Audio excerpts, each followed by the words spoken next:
Bismillahirrahmanirrahim. Assalamualaikum warahmatullahi wabarakatuh. Waalaikumsalam warahmatullahi wabarakatuh. Sebelum kita mulai pembelajaran pagi hari ini, marilah kita buka dengan baca dulu Quran Al-Fatihah, kemudian dilanjutkan dengan surat Al-A'la. Terus kemudian kita lanjutkan masuk dalam materi yang akan kita bahas pada pagi ini. Dan dilanjutkan dengan doa. Doa sebelum belajar.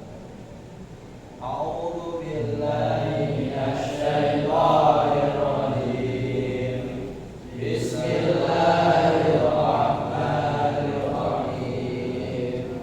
Alhamdulillahi rabbil alamin. Ar-Rahmanir Rahim.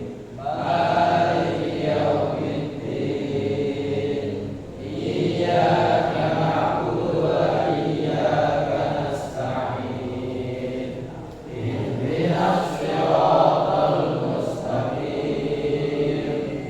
Siratal ladzina an'amta 'alaihim ghairil maghdubi 'alaihim waladdallin. Amin.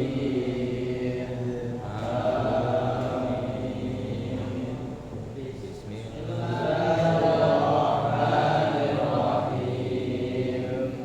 Sabbihisma rabbikal a'la alladzi khalaqa fasawwa walladzi qaddara fahada walladzi akhrajal mar'a faja'alahu ghusaa'an ahwa sanuqri'uka fala tansa illa ma sya'allah innahu ya'lamul jahra wa ma yakhfa wa nuyassiruka lil yusra fadzakir in nafa'atid dzikra sayadzakkaru man yakhsha wa yatajannabuhal ashqa alladzi yaslan naral kubra thumma la yamutu fiha wa la yahya qad aflaha man tazakka wa dzakara isma rabbih fasalla bal tu'thirunal hayatad dunya wal akhiratu khairun wa abqa inna hadza lafis suhufil ula suhufi Ibrahim wa Musa. Alhamdulillahi rabban wa bil islami dinan wa bi Muhammadin nabiyyan wa rasulah. Rabbi zidni ilma warzuqni fahma waj'alni minas sholihin. Nah, baik, sekarang dibuka bab 2 tentang perceraian di halaman 17. Mbak.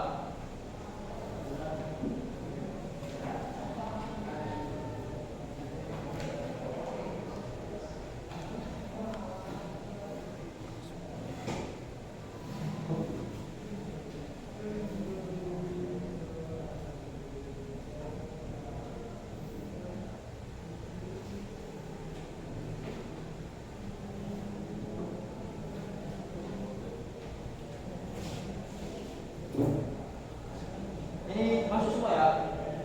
Asia? Hasan? Maulana? Muhammad Hakim Faros? Anwar Sarijal? Fauzan Akbar? Naufal Hafiz? Rafa? meninggal, ganteng diri. Sami, Muhammad Zaid, Divan, keren diri. Sebelum masuk ke materi kita, jadi nanti hari ini yang akan kita bahas itu ada 3 poin, ya. 1, talak, 2, suluk, 3, fasyak. Ya. Ini namanya perceraian, ya, karena meninggal. Jadi kasus perceraian itu ada 4 poin. 1, karena meninggal. 2, talak. 3, suluk. Kemudian fasyak. Hukum perceraian itu apa? Kira-kira menurut kalian? Boleh. Kenapa boleh? Nah, sunnah. Kata siapa? Ada yang mengatakan ubah, ada yang mengatakan sunnah. Lainnya haram. Kenapa haram?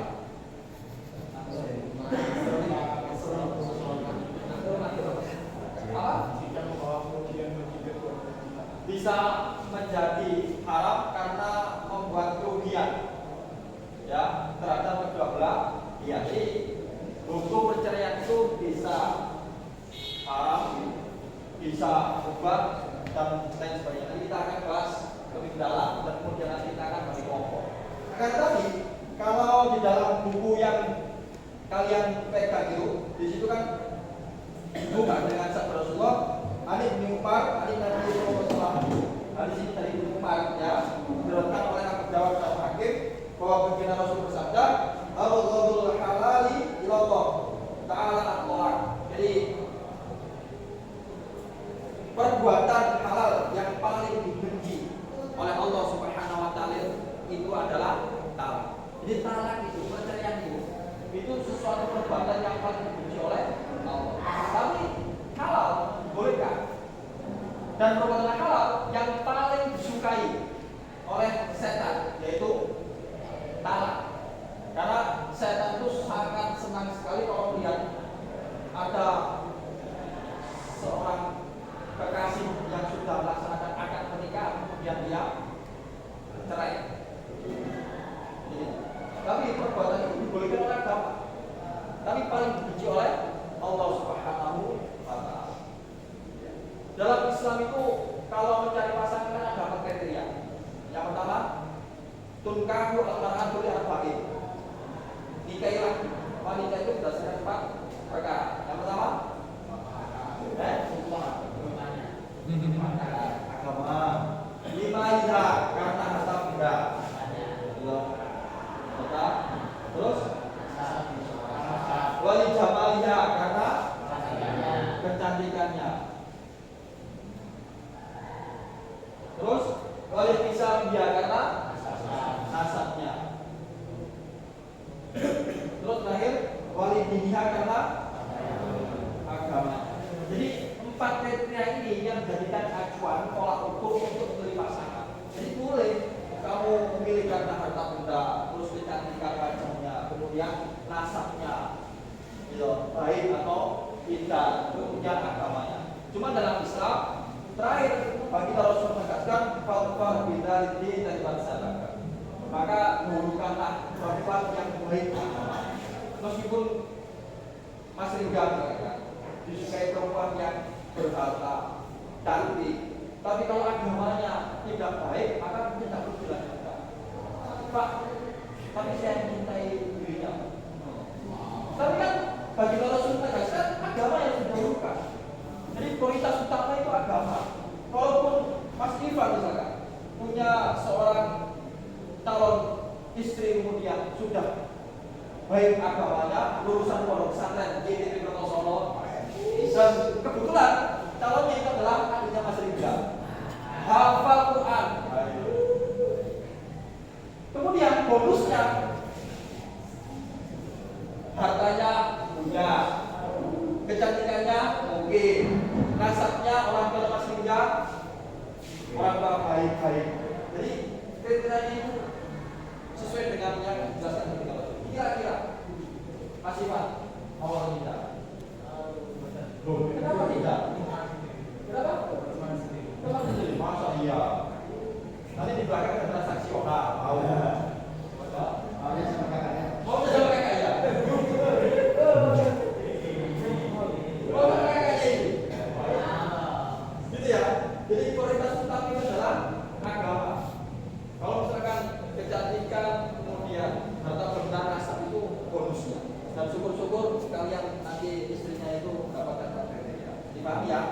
Nah, kemudian Islam itu kan kita disatukan dengan akad pernikahan. Kalau dalam bahasa Quran namanya mithaqul ghalidh, perjanjian yang sangat berat. Kalau kita sering mendengarkan ada seorang suami yang durhaka kepada istri, perhatikan nggak istilah ini? Kan jarang sekali dibahas. Adanya itu anak durhaka kepada orang tua, istri durhaka kepada suami. Ternyata di dalam kitab Nasaihul Ibad karangan Imam An-Nawawi dari Banten, beliau sampaikan bahwa ada 5 perkara yang akan tertimpa kepada seorang hamba ketika ia meremehkan nafkah. Salah satunya itu adalah seorang suami yang meremehkan istrinya. Jadi seorang suami yang meremehkan istrinya itu hukumnya itu dia sudah durhaka kepada Allah karena minta kamu dan perjanjian yang sangat berat. Urusannya sudah sama Allah itu. Karena apa? Ketika ia melaksanakan pernikahan, maka ayahnya itu sudah menyerahkan kepada suaminya itu. Jadi seorang suami harus mendidik, menjaga istrinya, menghargai istrinya. Makanya kesuksesan seorang suami itu dibalik dia sukses, maka ada seorang istri yang support, mendukung keberadaan seorang suami, baik dalam pekerjaan dan sebagainya. Itu jasanya seorang istri itu luar biasa. Istri itu gajinya tidak ditentukan, kemudian kerjanya juga tidak ditentukan waktunya. Ya, nggak ada. Coba istri mana ya? Nanti tak kasih berapa juta per bulan transaksional nggak ada. Kerjanya kalau sudah punya anak yang bangun, istri yang merawat, kemudian memandikan dan sebagainya, istri semua. Kadang pekerjaan rumah itu istri semua. Padahal istri itu ketika wanita sudah dinikahi, maka dia tidak wajib bekerja, tidak wajib mengerjakan pekerjaan rumah, ngepel, nyapu, terus kemudian cuci baju, itu pekerjaan suami seharusnya. Tapi karena kebaikan seorang istri membantu meringankan beban suaminya, maka ia membantu seperti itu. Makanya seorang suami tanggung jawabnya adalah luar biasa. Nah, kalau misalkan ia mendapatkan istri seperti itu, maka istri yang sangat solihah dan sesuai dengan kriteria agama, berarti dia orang yang sangat beruntung. Jadi paham ya? Nah, kemudian setelah itu masuk ke dalam tataran perceraian. Kalian harus paham bahwa untuk menghalalkan seorang itu salah satunya adalah lewat jalur pernikahan, akad nikah, ya. Tapi penghalalan itu bisa menjadi haram, sudah tidak halal lagi dikarenakan ada perceraian.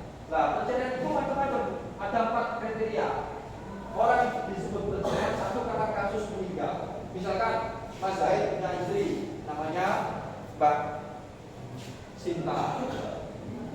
Nah, ketika menikah, kemudian Mbak Sintanya meninggal atau Mas Zaidnya meninggal, maka kasusnya itu sudah tidak punya pasangan lagi. Jadi paham ya? Namanya itu kasus karena meninggal. Sehingga kalau misalkan Mas Zaid istrinya meninggal nanti, maka dia boleh menikah lagi. Bapak, kalau misalkan saya sudah punya istri, kata Mas Ivan, Mas Ivan sudah punya istri 1, nikah dengan adiknya Mas Ringga, terus nikah lagi, boleh nggak kira-kira? Boleh. Boleh, jangan nampak ya. Tapi harus dipahami bahwa punya istri lebih dari 1 harus adil. Kalau nggak adil, di dalam kitab Bidayatul Mujtahid karangan terus bab tentang perceraian, maka nanti kalian itu dari kiamat kundai sengkle sebelah, karena tidak adil. Makanya sahabatnya itu luar biasa. Punya istri 1 yang tekno, istri 2 terus nggak bisa. Gitu maksudnya. Jadi paham ya? Jadi hubungan suami istri itu bisa terputus satu karena perceraian. Ada pertanyaan? Ada? Gak ada? Nah, kalau gak ada, nanti kita akan bahas masalah talak, furud dan fasya. Kemarin kan sudah saya di tugas, ya. Kalian ada kelompok masing-masing, satu kelompok jumlah 4 orang, ya. Nanti gantian untuk presentasi, oke? Jadi paham ya? Dan sebelum presentasi kita kasih waktu 5 menit untuk membaca tentang talak, furud dan fasya. Kita kasih waktu 5 menit. Coba, ayo, ini ada pada ada pada mas, ada pada mas, ada mas, ini mas, mas tidak, ini ada pada mas, ada pada mas, ini dulu mas, nah, ini mas, nah,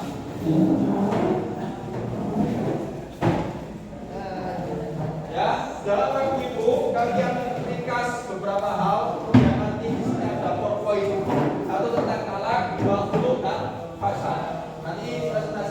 Oke, dipahami? Pertanyaan? Jadi nanti harus maju 2 orang ya untuk mempresentasikan hasil dari diskusi yang kalian buat seperti itu.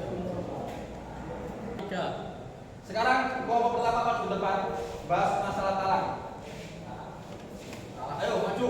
Yang lainnya nanti menyimak dan mencatat keterangan yang penting ya, yang menurut kalian dirasa penting dan dicatat harus dicatat. Kemudian nanti kita diskusikan dan tanya jawab. Ayo kelompok pertama. Boleh bawa catatannya, KKS-nya maju depan. Gak usah malu-malu, santai ya.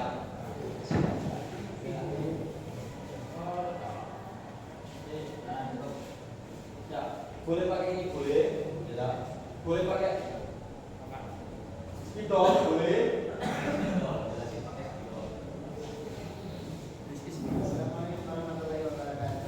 Waalaikumsalam warahmatullahi wabarakatuh. Kami di sini akan menjelaskan mengenai talak. Talak itu merupakan lepasnya ikatan pernikahan dengan ucapan. Talak atau ucapan lain yang maksudnya sama dengan talak. Contohnya, masipan. Masipan itu berkata kepada istrinya, kamu saya talak. Nah, itu jatuh talak, mas.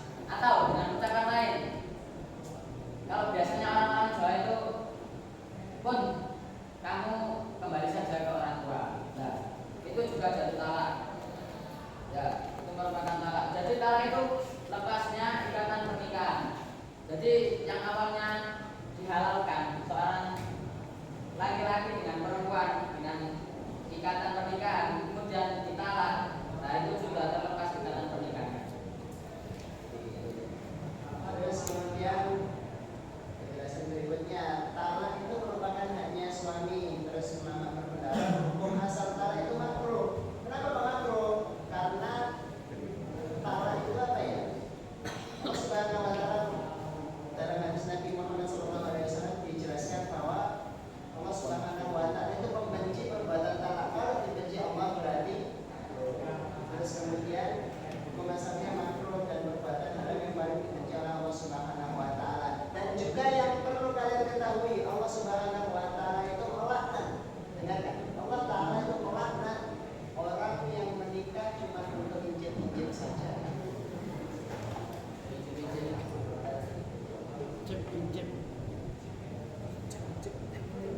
Oke, selanjutnya rukun-rukun talak. Rukun talak itu ada rukun talak itu ada empat rukun talak. Yang pertama itu yang pastinya suami dan yang kedua pastinya juga istri. Kemudian yang ketiga ialah ucapan. Enggak. Ucapan ini ada 2 kriteria. Yang pertama yakni ucapan yang jelas. Ucapan yang jelas itu seperti apa? Ucapan yang jelas ini akan dijelaskan oleh teman saya. Jadi kalau talak kan ada suami, ada istri, ada ucapan, ada juga saksi.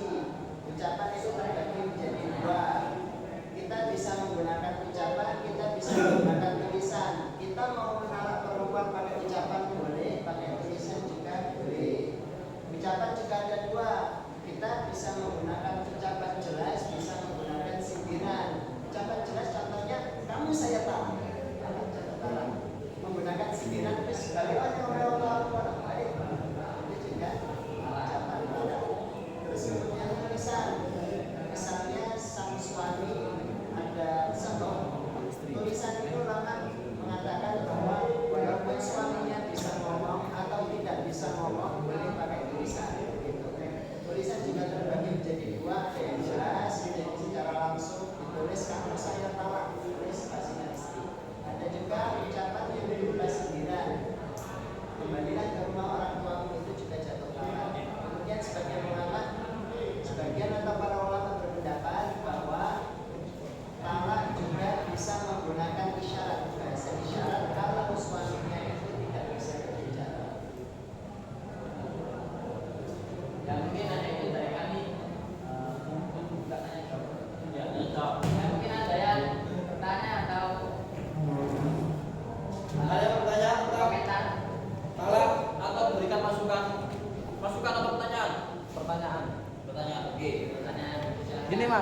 Kalau kan namanya manusia kan juga butuh guyon loh. Kalau guyonnya itu berawal dengan talak kayak niatnya itu guyon tapi bilangnya aku talak kamu, pulanglah ke orang tuamu. Tapi niatnya guyon itu gimana? Sebuah perkara yang tidak bisa dibuat guyon itu diantaranya yaitu soal pernikahan. Pernikahan baik guyon atau serius tetap jatuh. Talak walaupun guyon atau serius tetap jatuh. Kamu tak talak, jatuh talak. Walaupun yang kita guyon. Nanti cari guyonnya lagi. Makasih, terima kasih. Silakan yang lain. Jadi gitu ya, talak itu tidak boleh buat main-main, nggak boleh buat candaan, nggak boleh. Makanya kalau misalkan seorang suami, kalau dalam kaidah sulfik itu kan ada ucapan kalimat maqasidul lafzi ala niyatil lafzi, apa kan? Dia coba ulangi. Maksud dari ucapan itu harus ditanyakan niatnya apa, motifnya apa. Kalau misalkan niatnya itu hanya sindiran, atau misalkan sudah niat talak, ya sudah dari talak. Jangankan demikian, menyamakan punggung istrimu dengan punggung ibu itu nggak boleh.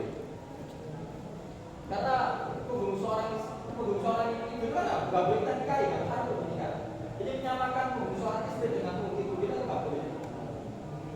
Kalau misalkan dengan sindiran, kamu pulang ke rumah, lah motif untuk menyuruh pulang ke rumah terhadap seorang istri itu motifnya apa? Kalau motifnya perceraian, yang perceraian sudah jadi talak, jadi paham ya? Nah, terakhir dari saya ini, talak itu kan ada macamnya. Ada yang mengatakan talak sugro, ada yang mengatakan talak sugro, atau mengatakan talak itu kan batasnya 3 kali. Kalau sudah 3 kali nggak boleh, ya kan? Kalau misalkan Mas Hasan punya istri namanya Pak.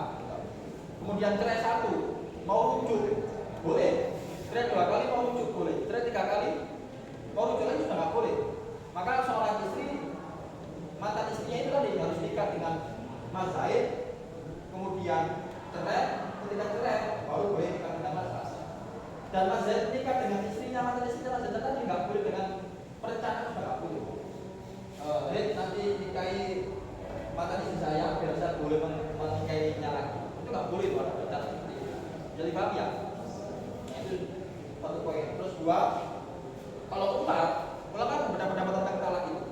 Kalau 3 kali talak, Umar itu mengatakan seorang laki-laki yang mengucapkan dalam satu waktu 3 kali talak, maka hukumnya sudah 3 kali. Sudah nggak boleh dinikahi lagi. Makanya kasus seperti itu nggak boleh dibuat main-main. Kalau kita pakai bahasa filsafat itu, ada seorang tokoh mengatakan orang yang mempunyai kesempatan besar untuk menyakiti perasaan seorang itu adalah orang yang dia cinta atau dia mencintai dirinya. Coba kalau misalkan saya melukai Mas Hasan dengan kata-kata atau dengan pukul, dia kan mungkin sakit hati sekilas saja, jadi paham ya. Coba kalau misalkan yang melukai Mas Hasan adalah orang yang dia cintai, kira-kira lebih tajam atau enggak? Lebih tajam dan lebih tersakiti, ya kan? Nah, motif orang untuk lebih besar melukai seorang adalah orang yang dia cinta. Makanya kalau nanti kalian sudah menikah, sudah punya pasangan, jagalah pasangan itu dengan sebaik-baiknya. Jangan sampai kita pasangan itu melukai perasaan pasangan. Jadi kali, ada pertanyaan lain? Kalau ada yang terakhir, ganti kelompok lain. Sudah cukup? Oke, terima kasih.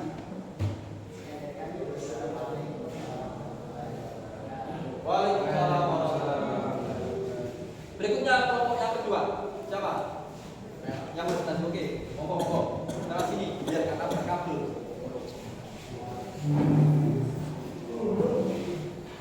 Aska. Suara tato. Assalamualaikum warahmatullahi wabarakatuh.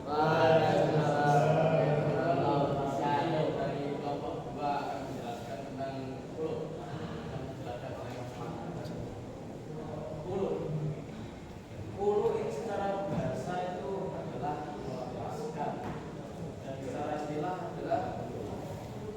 menceraikan istri dengan ditebus oleh pihak. Maksudnya gini, khulu itu ibaratnya talaknya perempuan. Jadi kalau laki-laki punya talak, perempuan punya. Dan khulu ini cara menjalankannya itu dari pihak istri harus membayar tebusan kepada pihak suami supaya diceraikan. Dan sebab yang dapat mengakibatkan khulu itu ada dua. Pertama, sesuai dengan firman Allah pada surat Al-Baqarah ayat 129 yang artinya jika khawatir bahwa keduanya tidak dapat menjalankan hukum Allah, maka tidak dosa bagi keduanya mengadakan bayaran yang diberikan oleh pihak istri kepada pihak suami. Nah, nanti kalau suami istri itu nanti kayak merasa oh ini kayaknya nggak cocok ini, kalau ini nanti malah lebih banyak, maka boleh dilakukan dulu. Kemudian sebab yang kedua adalah apabila istri sangat benci kepada suaminya, entah mungkin suaminya sifatnya buruk, siapa tahu sebelum nikah sifatnya laki-laki itu sangat-sangat enak, sangat-sangat asik. Ketika sudah nikah, lah kok malah sangat-sangat jadi sangat-sangat benci kepada suaminya, sehingga tidak nyaman dan mengajukan dulu. Kemudian rukun khulu apa saja? Rukun khulu itu ada empat. Yang pertama adalah suami yang balik, berakal, dan atas kemampuan. Yang kedua, istri yang dalam kekuasaan suami yang belum diceraikan dengan talak yang boleh. Jadi istri yang boleh khulu itu istri yang belum ditalak oleh suami. Kemudian yang ketiga, ucapan yang menunjukkan khulu. Dan yang keempat, tebusan yaitu sesuatu yang boleh dijadikan mahar. Jadi tebusan yang diberikan oleh suami mencapai dalam mahar yang diberikan oleh suami. Kemudian ada pun ucapan khulu. Khulu dapat menggunakan kata khulu dan dapat juga menggunakan kata talak. Seperti halnya talak yang seperti sudah dijelaskan oleh kelompok tadi. Ucapan sifat khulu ada yang tegas dan ada yang sindiran. Seperti tadi talak kinayah dan ada talak surah. Nah, ucapan khulu yang tegas itu tidak menggunakan niat. Seperti ya kamu saya khulu. Nah, itu seperti ucapan yang tegas. Kemudian yang kedua ada ucapan khulu tapi dengan sindiran. Nah, seperti tadi talak kinayah, maka hal ini diperlukan untuk niat mengkhulunya. Jadi ketika ada seorang istri mengkhulu suaminya, tapi dengan niat bercanda, ya itu tidak masuk dalam khulu. Tapi tidak termasuk. Tapi jika dia niatkan dalam mengkhulu sang suami, dia niatkan benar-benar niatkan, maka itu sudah jatuh. Kemudian ada pun besarnya tebusan dalam khulu yang dijelaskan oleh Mas Lami. Nah, khulu ini kan tebusan pasti ada batasan besar kecilnya. Kita ambil dalam sama dulu. Yang pertama, sebagai ulama yang berpendapat bahwa khulu itu tidak ada batasannya, entah batasan paling kecil atau batasan yang paling tinggi. Karena sebagai ulama ini mengacu pada surat Al-Baqarah ayat 129 tadi mengatakan bahwa pihak istri hanya perlu memberikan ganti atau memberikan keputusan saja kepada pihak suami. Namun ada sebagai ulama yang lain yang berpendapat bahwa khulu itu tebusannya maksimal adalah sama seperti mahar yang diberikan oleh suami. Mereka mengambil pendapat ini berdasarkan hadis yang diriwayatkan oleh Imam Daraqutni yang terjadi pada zaman Rasulullah dalam kasus peristiwa istri Sabit bin Qais. Istri Sabit bin Qais ini ketika dinikahi oleh Sabit, dia itu diberikan ketika dinikahi ia diberi mahar sebuah kebun. Ketika hendak mengkhulu suaminya, dia bertanya kepada Rasulullah SAW, "Wahai Rasulullah, apakah saya boleh meminta cerai kepada mengkhulu saya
Pendapat lain mengatakan bahwa khulu termasuk pasang jika diperbolehkannya suami menemui istrinya yang dipuluk bukan karena baik, tapi karena pernikahan itu sudah pasang. Kalau batal, maka khulu tidak terbatas bulanannya. Suami yang mempuluk istrinya sampai 3 kali masih dapat menikahi lagi walaupun si istri belum menikah dengan orang lain. Seperti itu. Oke, buka sesi pertanyaan. Monggo yang ingin bertanya. Saya ingin bertanya, Ya, silakan. seperti yang panjenengan bilang tadi sesuai dengan mahar yang diberikan oleh suami. Tapi ketika suaminya itu memberikan mahar seperti contoh satu mobil McLaren itu kan apa itu harganya kan sangat tinggi ya. Ya. Apakah istri tersebut memberikan tebusan yang sama dengan yang mahar yang diberikan oleh suaminya tersebut? Ya, seperti ini ya. Tadi kan saya menjelaskan ada 2 pendapat. Dan pendapat yang kedua ini sebagai ulama berpendapat kalau batas maksimal adalah senilai mahar yang diberikan oleh suami. Berarti kan kalau dikasih mobil McLaren harganya katakanlah sampai nah, istri itu boleh, ya istri itu boleh menebusnya mungkin hanya 500 juta atau 100 juta atau mungkin 500.000. Yang penting batas maksimalnya ya 1 M. Tidak boleh lebih kayak 2 M. Kalau istri memberikan jumlah sekian 2 M itu tidak boleh karena sudah batas maksimal sesuai dengan ketentuan Rasul pada hadis dalam riwayat yang lain Imam Nawawi. Seperti itu. Oke, ada yang bertanya lagi silakan. Oke, jadi gini mas, kan kalau si istri itu ngumpul suaminya, kalau semalam mau rujuk lagi atau mau nikah lagi itu ketentuannya itu gimana?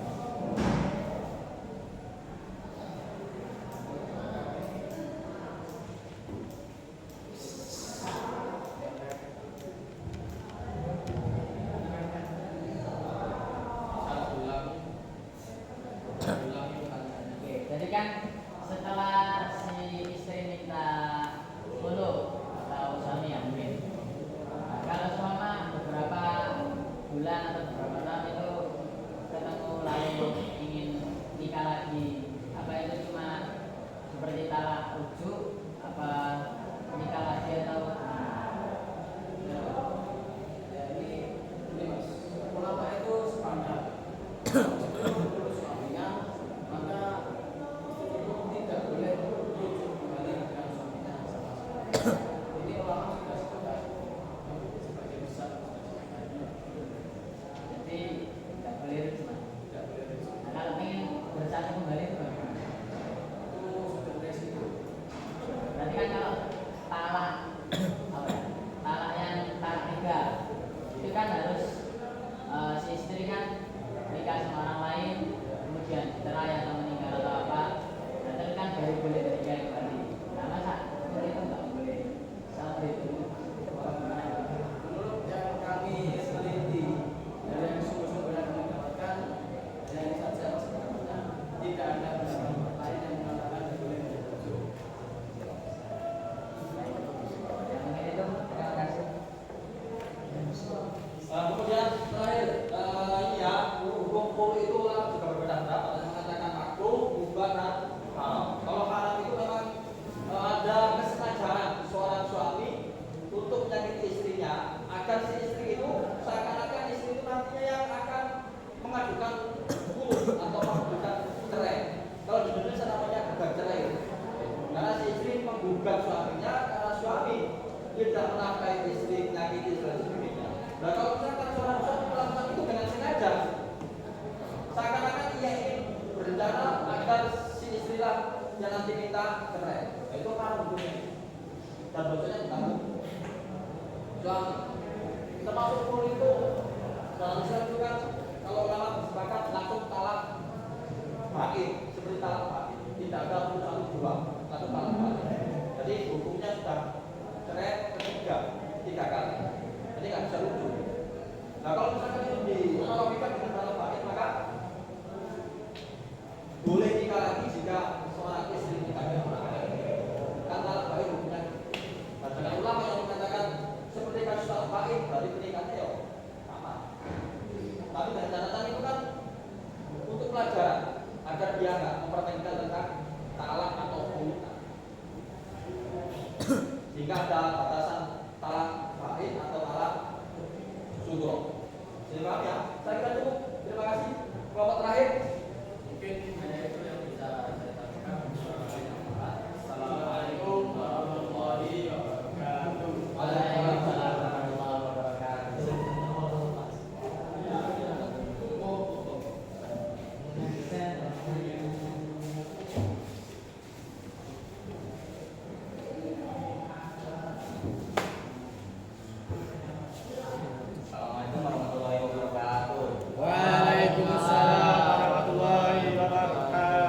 keluar dari Islam.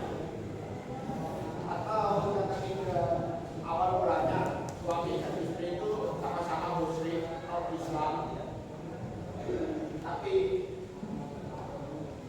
yang suami telah masuk Islam dan istri tetap menjadi musyrik, maka pernikahannya rusak, karena nikahnya rusak. Yang kedua, sebab-sebab yang menghalangi tercapainya tujuan pernikahan. Sebab-sebabnya ini ada 5. Yang pertama, terdapat penipuan dalam pernikahan. Contoh, Mas Riga mengaku orang baik-baik, ternyata pada dia fasik. Atau perempuan mengandung gadis yang padahal sudah tidak gadis. Yang kedua, suami atau istri diketahui memiliki suatu penyakit atau cacat dan dapat mengganggu hubungan rumah tangganya. Yang ketiga, suami terlalu miskin sehingga tidak dapat memberi nafkah kepada sang istri. Yang keempat, suami bilang entah kemana, telah dicari tetapi tidak ketemu, maka itu akan merusak tercapainya tujuan pernikahan. Yang kelima, suami dihukum penjara selama 3 tahun atau lebih.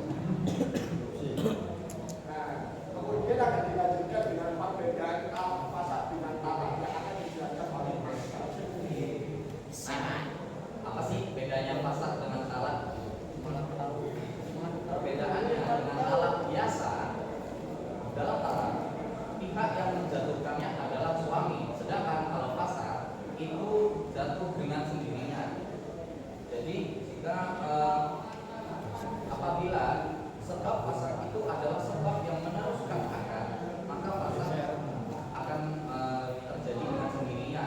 Tetapi jika bukan sebab yang merusakkan akad, maka fasad hanya bisa dilakukan atau dijatuhkan oleh hakim atau pihak ketiga yang wajib.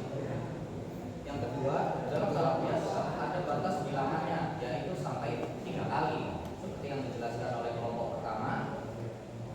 Dan sedangkan fasad itu tidak ada pengurangan bilangan talak. Yang ketiga, talak biasa jika talaknya talak roj'i, suami boleh merujuk istrinya sebelum berakhir masa iddahnya. Sedangkan dalam fasad, suami tidak boleh merujuk kembali kepada istrinya, seperti yang sudah dijelaskan oleh teman-teman tadi. Yang keempat, dalam talak biasa jika talaknya kubro, pernikahan kembali antara bekas suami istri sekenal itu dapat dilaksanakan secara halal, hukumnya itu halal jika si istri sudah menikah dengan suami kedua yang sudah dicampuri kemudian cerai lagi. Nah, dalam fase pernikahan kembali antara bekas suami istri ada kalanya haram, ada kalanya halal. Apabila sebabnya itu yang merusak akad, maka pernikahan kembali hukumnya itu haram. Tapi kalau sebab kasusnya itu bukan sebab yang merusakkan akad nikah, itu hukumnya halal. Jadi kesimpulan perbedaannya itu perbedaan fasad dengan talak. Silakan yang ingin bertanya. Ada yang mau bertanya? Jadi menarik ya kalau misalkan kalian lihat sebab-sebab pernikahan rusak atau fasad itu kan salah satunya ternyata mahkamahnya itu kan ada di Indonesia. Ya kan kalau lihat berita media massa itu kan 3 bulan pernikahan hampir setahun baru ketahuan kalau misalkan istrinya yang nikah ternyata laki-laki. Oh iya. Nah itu Pak. Makanya pentingnya syarat pernikahan itu kamu kan harus tahu tentang nasab gitu kan. Jadi kalau kalian misalkan suka terhadap anak tokoh agama atau kiai, maka kiai tersebut pasti akan ke rumahmu dan bahkan mengutus orang untuk tahu mencari belum pasangan yang nantinya akan menikahi anaknya. Itu pasti loh. Kalau levelnya tokoh-tokoh agama selalu seperti itu. Makanya rasa itu kan penting sekali. Nanti siapa yang harus tadi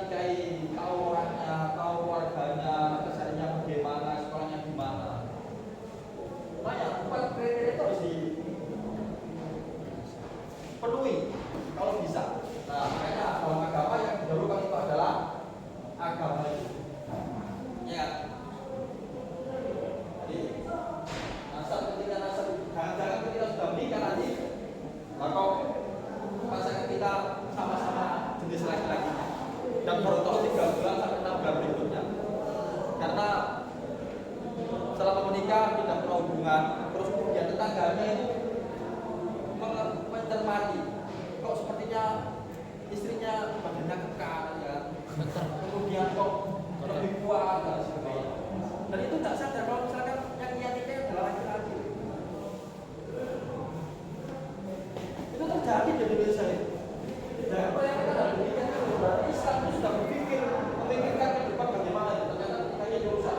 Kalau misalkan ulama bilang seperti ini atau Nabi Muhammad atau sahabat juga pernah bicara seperti ini, berarti dulu juga kejadian seperti itu. Kalau meskipun dalam istilah lain kan namanya gay ya, atau homoseksual, kan nggak boleh haram pernikahan seperti itu. Ya menyalahi aturan. Ada yang lain yang mau menambahkan? Yang mau menambahkan atau yang mau bertanya? Yang mau bertanya? Gak ada? Ada. Jadi ini mas, kan apa yang ketiga itu kan suami dan istri pada awalnya itu sama-sama musyrik. Kemudian suami masuk Islam dan istrinya tetap musyrik. Nah itu apakah ada batas waktu atau enggak mas? Contoh, saya sama istri saya kan musyrik. Kemudian istri saya masuk Islam, tapi saya enggak masuk Islam dulu. Nah, kemudian 3 hari itu saya masuk Islam. Nah, kemudian antara 3 hari itu, apakah itu masuk fasa apa enggak?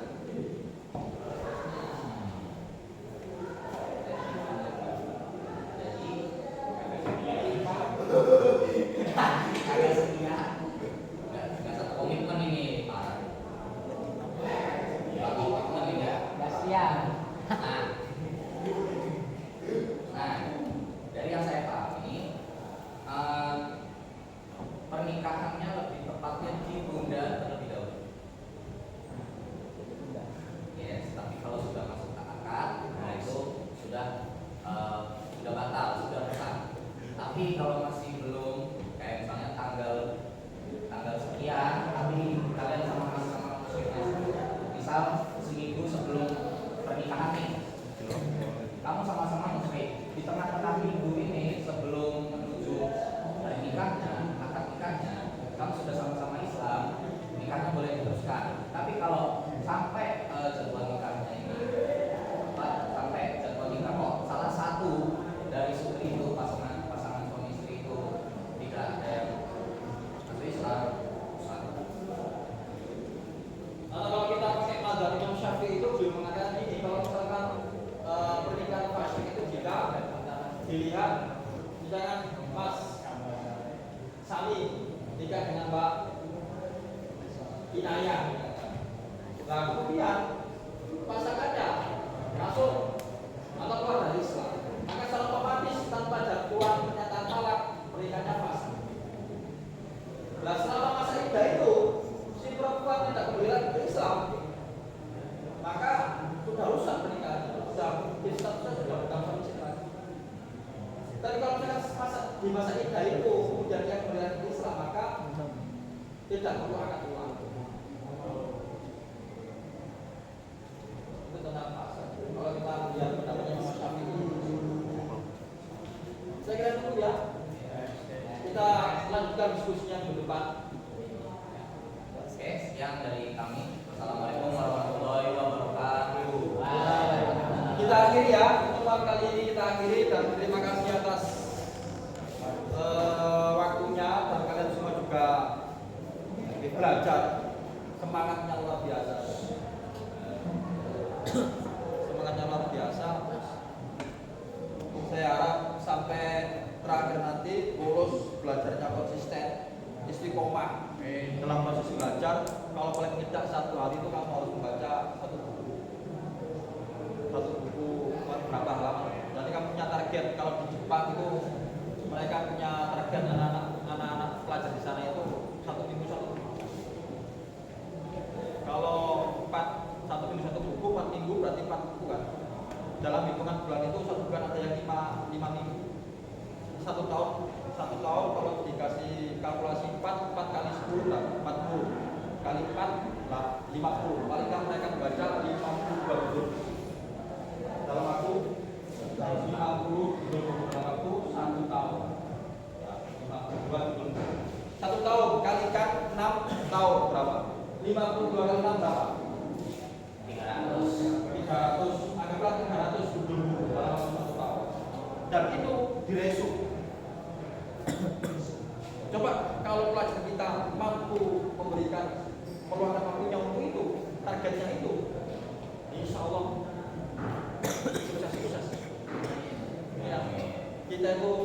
ujian kualifikasi itu ya semester 3 nanti itu. Kalau misalkan nanti kalian kuliah sama dokter semua kami, itu harus mensum 250 jurnal. 250 jurnal dan harus direview minimal. Jadi minimalnya itu di atas itu lebih baik. Jadi semangat, belajarnya semangat, ya kan? Kalian harus punya target dan istiqomah. Saya kira cukup kita akhiri dengan baca Alhamdulillah.